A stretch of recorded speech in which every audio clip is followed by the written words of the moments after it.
America और भारत दुनिया के दो बड़े लोकतंत्र आपस में एक डील करने जा रहे हैं। ये है करोड़ों डॉलर की ट्रेड डील, जिससे आपकी जेब, आपके कपड़े, आपकी मोबाइल का प्राइस तक बदल सकता है। ये डील होनी है 9 जुलाई से पहले, वरना चालू हो जाएंगे भारी भरकम टैरिफ जो इंडिया को चुभेंगे और अमेरिका को भी नुकसान देंगे। लेकिन ये डील सिर्फ मिनी डील है, छोटा पैकेज होगा लेकिन असर बड़ा होगा।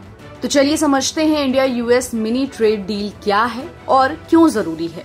2024 में अमेरिका ने अपने ट्रेड लॉ को अपडेट करते हुए उन देशों पर ज्यादा टैरिफ लगाने की बात कही थी जो उसके साथ ट्रेड बैलेंस नहीं रखते हैं, मतलब जो ज्यादा एक्सपोर्ट करते हैं और इंपोर्ट कम।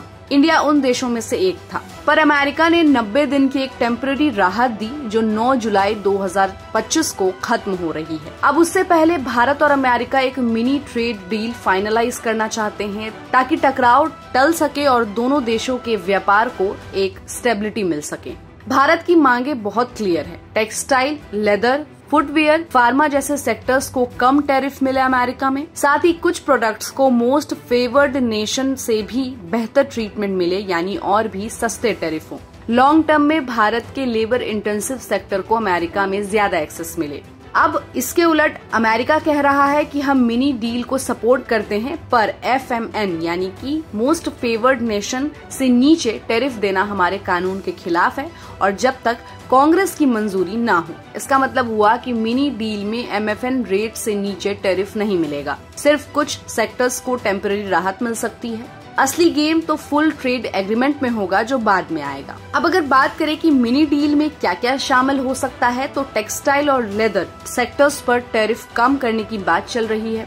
कुछ क्रिटिकल आइटम्स पर ड्यूटी फ्री एक्सेस मिल सकता है। फार्मा और ऑटो कंपोनेंट्स को भी राहत मिल सकती है, पर ये सब टेम्पररी और लिमिटेड होगा, जैसे पेन किलर असली इलाज नहीं होता है। MFN यानी most favoured nation rate WTO के नियमों के तहत तय होता है। अगर अमेरिका इसके नीचे टैरिफ देना चाहता है तो उसे अपनी कांग्रेस से मंजूरी लेनी होगी। मिनी डील में ये पॉसिबल नहीं, लेकिन अगस्त से सितंबर में जो फुल ट्रेड एग्रीमेंट आएगा उसमें MFN रेट से कम टैरिफ मिल सकता है, अगर कांग्रेस ग्रीन सिग्नल देता है तो। अब अगर भारत की फायदे की बात करें तो एक्सपोर्टर्स को शॉर्ट टर्म में ब्रीदिंग स्पेस मिलेगा। टेक्सटाइल और लेदर प्रोडक्ट्स अमेरिका में कम्पिटिटिव बन सकते हैं, साथ ही ट्रेड गैप थोड़ा कम हो सकता है। रुपये पर भी थोड़ा दबाव घट सकता है, साथ ही कुछ फॉरेन इन्वेस्टमेंट भी अट्रैक्ट हो सकती है अगर ट्रस्ट बढ़ता है तो। अब सवाल है कि ये जो मिनी डील है ये लॉन्ग टर्म में फुल डील के लिए क्यों जरूरी है। देखिए, मिनी डील सिर्फ स्टार्टिंग पॉइंट है। लॉन्ग टर्म में दोनों देश चाहते हैं कि टेक ट्रांसफर,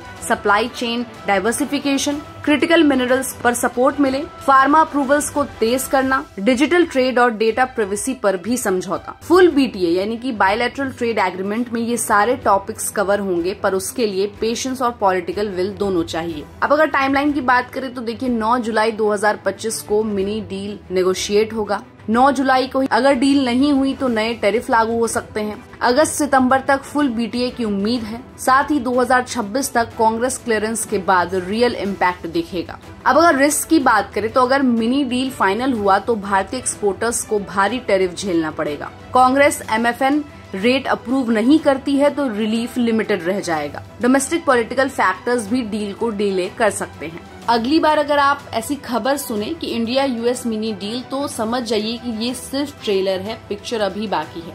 अगर आप एक्सपोर्टर हैं या स्टॉक मार्केट में इन्वेस्ट करते हैं तो ये अपडेट्स आपके लिए क्रूशियल है। तो इस मिनी ट्रेड डील पर आपकी क्या राय है, हमें अपनी राय कमेंट बॉक्स में दे और ऐसे ही अपडेट्स के लिए देखते रहिए गुड रिटर्न्स। हमारे चैनल को लाइक और सब्सक्राइब करना बिल्कुल भी मत भूलिएगा।